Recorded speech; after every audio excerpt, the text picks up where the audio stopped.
नमस्कार तथा सुप्रभात। काया कैरनमा तपाईलाई साथी मदन पौड्यालसँगै मिलन तिमिल सिन्हाको स्वागत छ। काया कैरन उज्यालो रेडियो नेटवर्कसँगै उज्यालो अनलाइन र मोबाइल एप्लिकेसनबाट एकसाथ प्रसारण भइरहेको छ। आज 2078 साल कार्तिक 14 गते आइतबार, कार्तिक कृष्ण पक्षको दशमी तिथि सन् 2021 अक्टोबर 31 तारिक। काया कैरन सुरु गरौं मुख्य खबरका शीर्षकहरूबाट।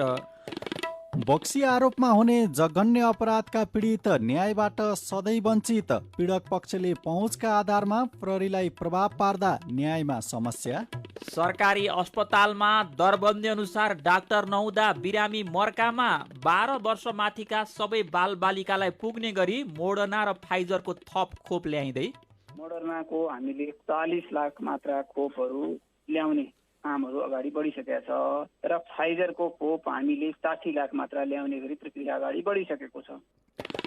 नेपाली महिलाका लागि खुलियो जोर्डनको गार्मेन्ट क्षेत्र, श्रमिकलाई $300 दिने प्रतिबद्धता पत्र पेश गरे, माग पत्र प्रमाणीकरण हुने।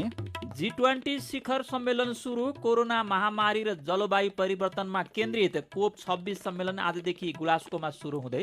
र AFC 23 वर्ष मुनिको एसियन कप छनौटमा आज नेपाल र लेबनान खेल्दै। T20 विश्वकप क्रिकेटमा इङ्ल्यान्डले अस्ट्रेलियालाई 8 विकेटले हरायो। काया कैरनमा अब खबरको सिलसिला। बोक्सीको आरोपमा भएका जघन्य अपराधका पीडितले न्याय नपाएका धेरै उदाहरण छन्। न्याय माग्दै जेन तेन प्रहरी र न्यायालयसम्म पुग्ने निमुखा पीडित त्यहाँबाट पनि निराश हुने गरेका छन्। यस्ता अनगिन्ती उदाहरण छन्। अझ प्रदेश 2 मा धेरैजसो घटना समाजका अगुवा भनिनेकै संरक्षणमा हुने गरेका छन् र उनीहरूकै नेतृत्वमा मिलापत्र गराएर पीडितलाई थप अन्यायमा पार्ने गरिन्छ भनेर आजको नयाँ पत्रिका दैनिकले खबर छापेको छ। मुद्दा प्रहरीसम्म पुग्न नदिएर कानुनी बाटो गाउँमै बन्द गर्ने गरिन्छ भने प्रहरीमा पुगेका मुद्दामा पनि धेरै पीडितले न्याय पाएका छैनन्, किनभने पीडक पक्षले पहुँचको आडमा प्रहरीलाई नै प्रभाव पारी मुद्दा कमजोर पार्ने गर्छन् र जघन्य अपराधका दोषीले न्यायालयबाट सहजै उन्मुक्ति पाउँछन्।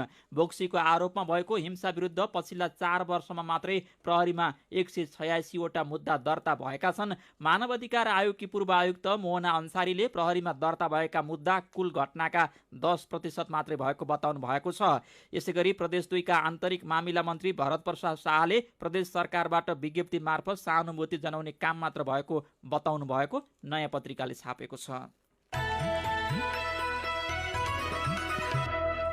सरकारी अस्पतालमा दरबन्दी अनुसार डाक्टर नहुँदा बिरामी मर्कामा परेका छन्। सुर्खेत क्षेत्रीय अस्पताल, सल्यान, मुगु, डोल्पा, हुम्ला, कालीकोट, दैलेख, डोटी, बाजुरा लगायत दुर्गमका जिल्ला अस्पतालमा दरबन्दी अनुसार डाक्टर उपलब्ध छैनन्।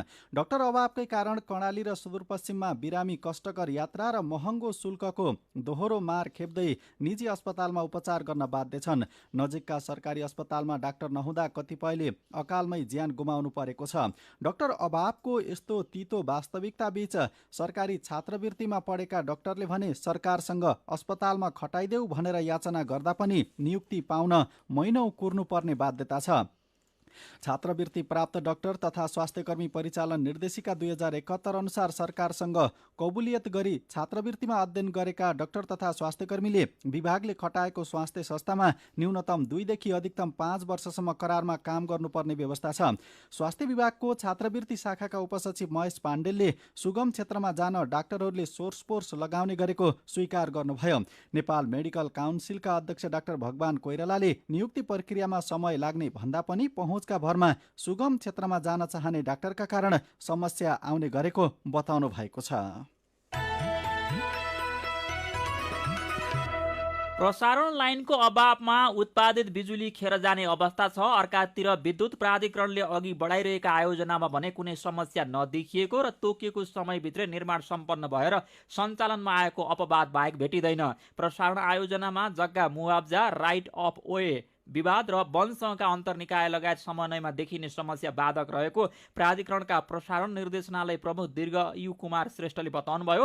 निजी जग्गा पर्ने बित्तिकै स्थानीयले टावर राख्न र लाइन तान्न दिँदैनन्, रुट नै परिवर्तन गर्नुपर्ने उनीहरूको माग हुन्छ। उहाँले भन्नुभयो वन र वातावरणका विषय पनि उत्तिकै उठ्छन्। अन्तर्निकायगत समन्वय नहुँदा यस्ता समस्या वर्षौंसम्म टुङ्गिँदैनन्। यस्ता समस्याले विद्युत आपूर्तिका लागि सरकारले उत्पादनका लागि लिएको लक्ष्यमा असर सुरु भइसकेको छ। विद्युत विकास दशकले 10 वर्षमा 15,000 मेगावाट विद्युत उत्पादनको लक्ष्य राखेको छ। लक्षित विद्युत उत्पादन खपत गर्न सरकारले तयार पारेको प्रसारण लाइन सम्बन्धी कार्ययोजना लागू भएको देखिँदैन। निजी क्षेत्रबाट प्रवर्धित माथिल्लो सोलु, अप्पर सोलु, मिस्ती खोला लगायतका आयोजनामा उत्पादित बिजुली खेर गइरहेका छन्। कायाकैरनमा कोरोना क्याप्सुलसँगै खबरको सिलसिला बाँकी नै छ, सुन्दै गर्नुहोला। उज्यालो रेडियो नेटवर्कसँगै उज्यालो अनलाइन र मोबाइल एप्लिकेसनमा प्रसारण भइरहेको कायाकैरनमा तपाईँलाई फेरि स्वागत छ। यतिन्जेल हामीले बोक्सी आरोपमा उन्ने जघन्य अपराधका पीडित न्यायबाट सधैँ वञ्चित, सरकारी अस्पतालमा दरबन्दी अनुसार डाक्टर नहुँदा बिरामी मर्कामा प्रसारण लाइन नबन्दा उत्पादित बिजुली खेर जाँदै लगायतका खबर प्रस्तुत गर्यौं। कायाकैरनमा अब कोरोना क्याप्सुल, साथमा हुनुहुन्छ गोपाल गुरागाई।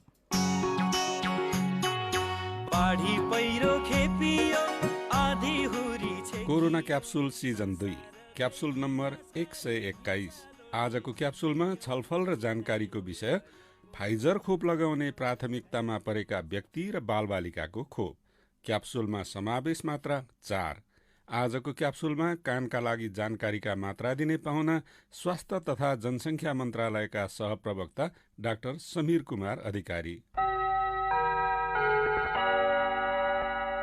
कोरोना रोकथाम गर्न दिइने कोभिसिल्ड, भेरोसिल्ड र एस्ट्राजेनेका पछि नेपालमा अब फाइजर खोप पनि भित्रिएको छ। अमेरिकामा बनेको फाइजर 12 वर्षभन्दा माथिका सबै र दीर्घरोगीका लागि प्रभावकारी मानिन्छ। नेपालमा आएको फाइजर खोपको प्राथमिकतामा 12 देखि 18 वर्षसम्मका बालबालिका थिए। तर अहिले यो खोप जोखिम वर्गका सबैलाई दिने तयारी भइरहेको छ। खोप पाउने समूहको प्राथमिकता यसरी परिवर्तन गर्नुपर्ने कारण के हो त? सुनौ कोरोना क्याप्सुलको पहिलो मात्रा। पछिल्लो समय हामीलाई 12 देखि 18 वर्षको उमेरलाई पनि लगाउन उपयुक्त हुने फाइजरका खोप केही मात्रामा आएको छ। 1,06,20 मात्रा हामीले 12 वर्षदेखि 18 वर्ष उमेरसम्मका सबैलाई लक्षित गरेर अहिले नै लगाउन सक्दैनौँ। यस्तो हुँदा हामीले बढी जोखिममा रहेको वर्गलाई पहिला सुरुवात गर्छौँ। त्यो भनेको 12 वर्षभन्दा माथिका दीर्घ रोगीहरू जो अस्पतालमा उपचाररत हुनुहुन्छ, जसलाई स्वास्थ्य कर्मीहरूले विभिन्न रोगहरू राखेका, मृगौलाका रोगहरू, मुटुका रोगहरू, अरू जटिल स्वास्थ्य समस्याहरू भएर औषधिहरू खाइराख्नु परेको अवस्था छ, जसलाई त्यस हिसाबले सिफारिस गर्नुभएको छ, त्यस्ता व्यक्तिहरूलाई सुरुवाती चरणमा लगाउँछौँ।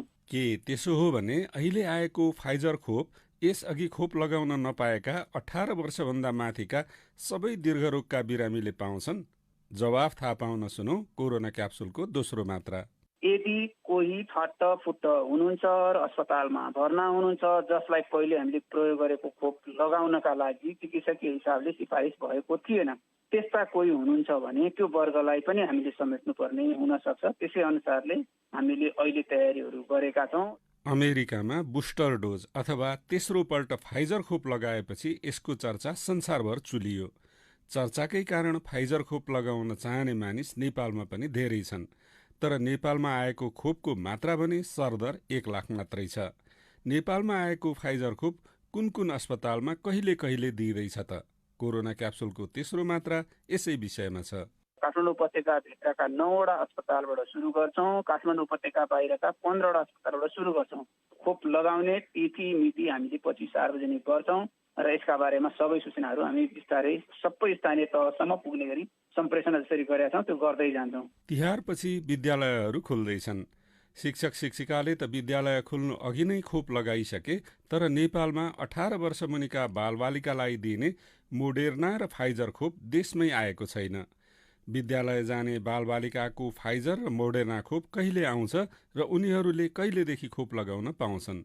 थाहा पाउन सुनौ जानकारीको चौथो तथा अन्तिम मात्रा। मोडर्नाको हामीले कस्ट सेयरिङ मेकानिजम मार्फत 41 लाख मात्रा खोपहरू ल्याउने कामहरू अगाडि बढिसकेका छ र फाइजरको खोप हामीले 60 लाख मात्रा ल्याउने गरी प्रक्रिया अगाडि बढिसकेको छ। यसका लागि हामीले सन् 2021 को अन्त्यसम्ममा सबैलाई पुग्ने गरी खोप ल्याइसक्ने नै हाम्रो लक्ष्य छ। केही कथन कदाचित पछि सर्यो भने पनि सन् 2022 को सुरुवाती चरणमै खोपहरू आउँछ। 12 वर्षभन्दा माथिको सबै उमेर समूहका लागि सबै जनसङ्ख्या जो खोप लगाउन उपयुक्त छ त्यो खोप आइसकेपछि हामीले चैत मसान्तसम्ममा सबै लक्षित वर्गलाई खोप लगाउने गरी काम गरिरहेका छौँ। फाइजर खोप लगाउने प्राथमिकतामा परेका व्यक्ति र बालबालिकाको खोप सम्बन्धी जानकारीका मात्राहरूका लागि स्वास्थ्य तथा जनसङ्ख्या मन्त्रालयका सहप्रवक्ता डाक्टर समीर कुमार अधिकारीलाई धन्यवाद र कोरोना क्याप्सुलका मात्राहरू सुन्नुभएकोमा तपाईँलाई पनि धन्यवाद। लौ त कोरोनाको अर्को क्याप्सुलमा फेरि भेटौँला।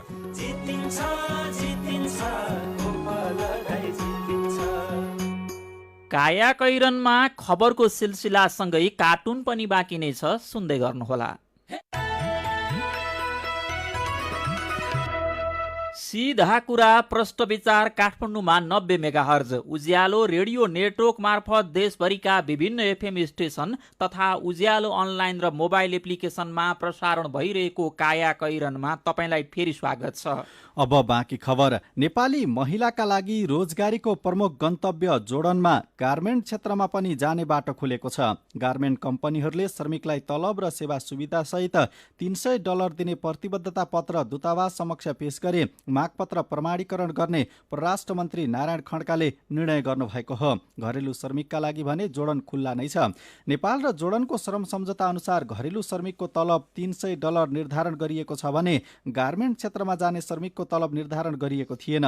गार्मेन्ट कम्पनीले बङ्गलादेश र श्रीलङ्काबाट आउने श्रमिकलाई भन्दा नेपालीलाई छुट्टै तलब निर्धारण नगर्ने भनेपछि 3 वर्षदेखि जोडन मामिला हेर्ने इजिप्टमा रहेको नेपाली दूतावासले मागपत्र प्रमाणीकरण गरेको थिएन। मागपत्र प्रमाणीकरण नभएसम्म रोजगारदाता कम्पनीले श्रमिक भर्ना गर्न पाउँदैनन्।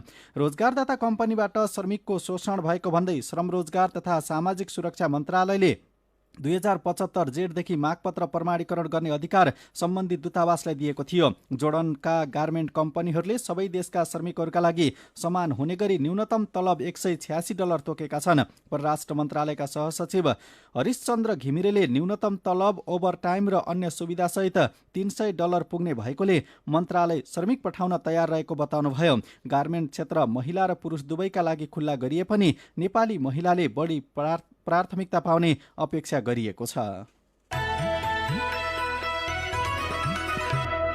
अब विदेशका खबर। इटालीको राजधानी रोममा G20 को शिखर सम्मेलन सुरु भएको छ। भोलिसम्म चल्ने सम्मेलनमा विश्वका प्रभावशाली देशसहित 19 देश र युरोपेली संघका प्रतिनिधिहरू सहभागी छन्।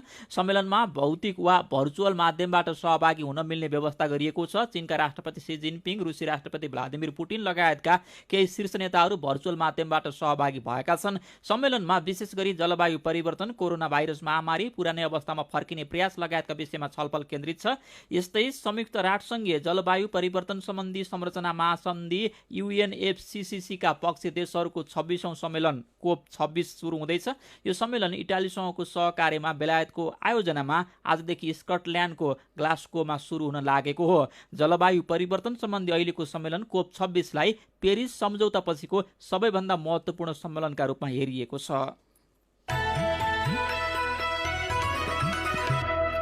अब खेल खबर। AFC 23 वर्ष मुनिको एसियन कप छनौटको अन्तिम खेलमा नेपालले आज लेबनानसँग खेल्दैछ। नेपाल र लेबनान बीचको खेल ताजिकिस्तानको रिपब्लिकन सेन्ट्रल मैदानमा दिउँसो 4:45 बजे सुरु हुनेछ।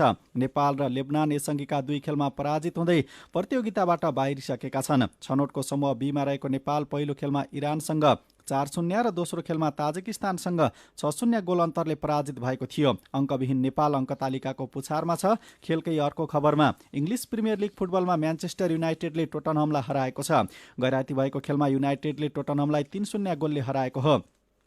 क्रिस्टियानो रोनाल्डो एडिन्सन कावानी र मार्कुस रासफोर्डले 1-1 गोल गरेपछि युनाइटेडले 3-0ले जितेको हो। जितसँगै युनाइटेड लिगको 5औं स्थानमा उक्लिएको छ। यस्तै हिजो भएका खेलमा चेल्सीले न्युक्यासललाई 3-0ले हराएको छ। वाटफोर्ड साउथह्याम्पटनसँग 1-0 गोलले पराजित भएको छ। लिभरपुल र ब्राइटनले 2-2 गोलको बराबरी खेलेका छन्। म्यानचेस्टर सिटीलाई क्रिस्टल प्यालेसले 2-0 गोलले हराएको छ भने ब्रेन्टफोर्ड बर्नलीसँग 3-1 ले पराजित भएको छ। आर्सेनलले लेस्टर सिटीलाई 2-0 गोलले हराएको छ। यसैबीच खेलको अर्को खबरमा आइसिसी टी20 विश्वकप क्रिकेटमा इङ्ल्यान्डले अस्ट्रेलियालाई हराएको छ। दुबईमा गैराती भएको खेलमा अस्ट्रेलियालाई 8 विकेटले हराउँदै इङ्ल्यान्डले लगातार तेस्रो जित निकालेको हो। अस्ट्रेलियाले दिएको 126 रनको लक्ष्य इङ्ल्यान्डले 11 ओभर 4 बलमा 2 विकेट गुमाएर भेटायो। यससँगै टस हारेर पहिला ब्याटिङ गरेको अस्ट्रेलियाले 20 ओभरमा अल आउट हुँदै 125 रन बनाएको थियो। समूह 1 मा रहेको इङ्ल्यान्डले यसअघिका खेलमा बङ्गलादेशलाई 8 विकेट र वेस्ट इन्डिजलाई 6 विकेटले हराएको थियो। अस्ट्रेलियाको यो पहिलो हार हो। यसअघिका खेलमा अस्ट्रेलियाले श्रीलङ्कालाई 7 विकेट र दक्षिण अफ्रिकालाई 5 विकेटले हराएको थियो। कायाकैरनमा अब केही खबर संक्षेपमा। अख्तियार दुरुपयोग अनुसन्धान आयोगले चलाएका भ्रष्टाचार मुद्दामा स्टिङ अपरेसन मार्फत सङ्कलन गरिएका प्रमाणलाई सर्वोच्च अदालतले अस्वीकार गर्न थालेको छ। गएको वैशाख 8 मा संवैधानिक इजलासले स्टिङ अपरेसन सम्बन्धी कानुनलाई अवैध ठहर गर्दै बदर गरिदिए यता सर्वोच्च अदालतले त्यसरी सङ्कलित प्रमाणलाई अस्वीकार गर्दै घुस मुद्दामा सफाई दिइरहेको छ। यस्तै प्रधान न्यायाधीश चोलेन्द्र शमशेर जबराको शैली र प्रवृत्ति विरुद्ध तथा न्यायालय सुधारका लागि सङ्घर्षरत न्यायाधीशहरू आज पनि इजलासमा नबस्ने भएका छन्। गएको वर्ष 3 क्विन्टल अलैँची उत्पादन गर्नुभएका लमजुङका सोमबहादुर तामाङको बगैँचामा अहिले मुस्किलले 34 किलो मात्र फल्यो। लमजुङ बेसी सहर 10 खाँचेका उहाँ मात्रै होइन, गोमबहादुर तामाङले पनि गएको वर्ष 6 क्विन्टल अलैँची फलाउनु भएको थियो, तर अहिले 3 क्विन्टल मात्रै फलेको छ। अलैँची उत्पादनमा 80% ह्रास आएको छ। जलवायुजन्य समस्याका कारण बोटमा रोग देखिएको र नयाँ बिरुवा लगाउँदा पनि उत्पादन नबढेको हो। तरलता अभाव कम गर्न देश बाहिरबाट विदेशी मुद्रामा ऋण लिन पाउने व्यवस्था छ, तर बैंक तथा वित्तीय संस्थाले आशातीत रूपमा त्यस्तो ऋण ल्याउन सकेका छैनन्। यो व्यवस्था कार्यान्वयनमा आएको 4 वर्षसम्म करिब 31 करोड 33 लाख अमेरिकी डलर र 1 करोड 10 लाख जापानी येन ल्याउन बैंक तथा वित्तीय संस्थाले राष्ट्र बैंकबाट अनुमति लिएका छन्। अनुमति लिएका मध्ये 80% हाराहारीमा मात्र ऋण आएको र बाँकी प्रक्रियामा रहेको राष्ट्र बैंकले जनाएको छ। तिहार लगत्तै सदनबाट विश्वासको मत लिने तयारीमा रहेका बागमती प्रदेशका मुख्यमन्त्री राजेन्द्र पाण्डे मन्त्रालय भागबण्डामा जुट्नु भएको छ। माओवादी केन्द्र, नेपाली काङ्ग्रेस र जनता समाजवादी पार्टीको समर्थनमा नेकपा एकीकृत समाजवादीबाट मुख्यमन्त्री बन्नुभएका पाण्डेले प्रदेशका मन्त्रालय फुटाएर भागबण्डा मिलाउने प्रयास गरिरहनु भएको छ। र कक्षा 11 को प्राविधिक धारतर्फ चालु शैक्षिक सत्रदेखि नै नयाँ पाठ्यक्रमको आधारमा पठन पाठन हुने भएको छ। कायाकैरनमा अब चाहिँ पालो आयो उखानको। मल भए बल हुन्छ। उज्यालो रेडियो नेटवर्कबाट प्रसारण भइरहेको कायाकैरन सक्नु अघि मुख्य खबर फेरि एकपटक। बक्सी आरोपमा हुने जघन्य अपराधका पीडित न्यायबाट सधैँ वञ्चित। पीडक पक्षले पहुँचका आडमा प्रहरीलाई प्रभाव पार्दा न्यायमा समस्या। सरकारी अस्पतालमा दरबन्दी अनुसार डाक्टर नहुँदा बिरामी मर्कामा 12 वर्षमाथिका सबै बालबालिकालाई पुग्ने गरी मोडर्ना र फाइजरको थप खोप ल्याइँदै। नेपाली महिलाका लागि खुल्यो जोर्डनको गार्मेन्ट क्षेत्र। श्रमिकलाई $300 दिने प्रतिबद्धता पत्र पेश गरे। मागपत्र प्रमाणीकरण हुने। G20 शिखर सम्मेलन सुरु। कोरोना महामारी र जलवायु परिवर्तनमा केन्द्रित COP26 सम्मेलन आजदेखि स्कटल्यान्डको ग्लास्गोमा सुरु हुँदै। र AFC 23 वर्ष मुनिको एसियन कप छनौटमा आज नेपाल र लेबनान खेल्दै। T20 विश्वकप क्रिकेटमा इङ्ल्यान्डले अस्ट्रेलियालाई 8 विकेटले हरायो। अब कार्टुन। आज हामीले कार्टुन लिएका छौँ उत्तम नेपालले बनाउनु भएको कुरी शीर्षकको। अस्ति बार एसोसिएसनमा वकिलहरूबीच भएको बाज र कुटाकुटसँग यो कार्टुन सम्बन्धित छ। यहाँ माघे सङ्क्रान्तिमा गोरु जुधे शैलीमा 2 वकिल भुत्तल हात र लात हानिरहेका छन्। माथि नेपाल बार एसोसिएसनको बार मेटेर वार भनेर लेखिएको छ। अनि फाइटर वकिलहरू भन्दैछन् लौ आइज गरौँ वकालत। आजको कायाकैरन सकिएको छ। कायाकैरनबाट प्राविधिक साथी प्रवीण श्रेष्ठ र सरोज थापासँगै हामी पनि बिदा माग्छौँ। कायाकैरन सुन्नु भएकोमा तपाईँलाई धन्यवाद। उज्यालो मोबाइल र अनलाइनमा प्रसारण भइरहेका रेडियो र अनलाइनका सामग्री भाइबरमा पनि उपलब्ध छन्। घर बाहिर निस्कने बेलामा मास्क लगाउन नबिर्सौँ। नमस्कार।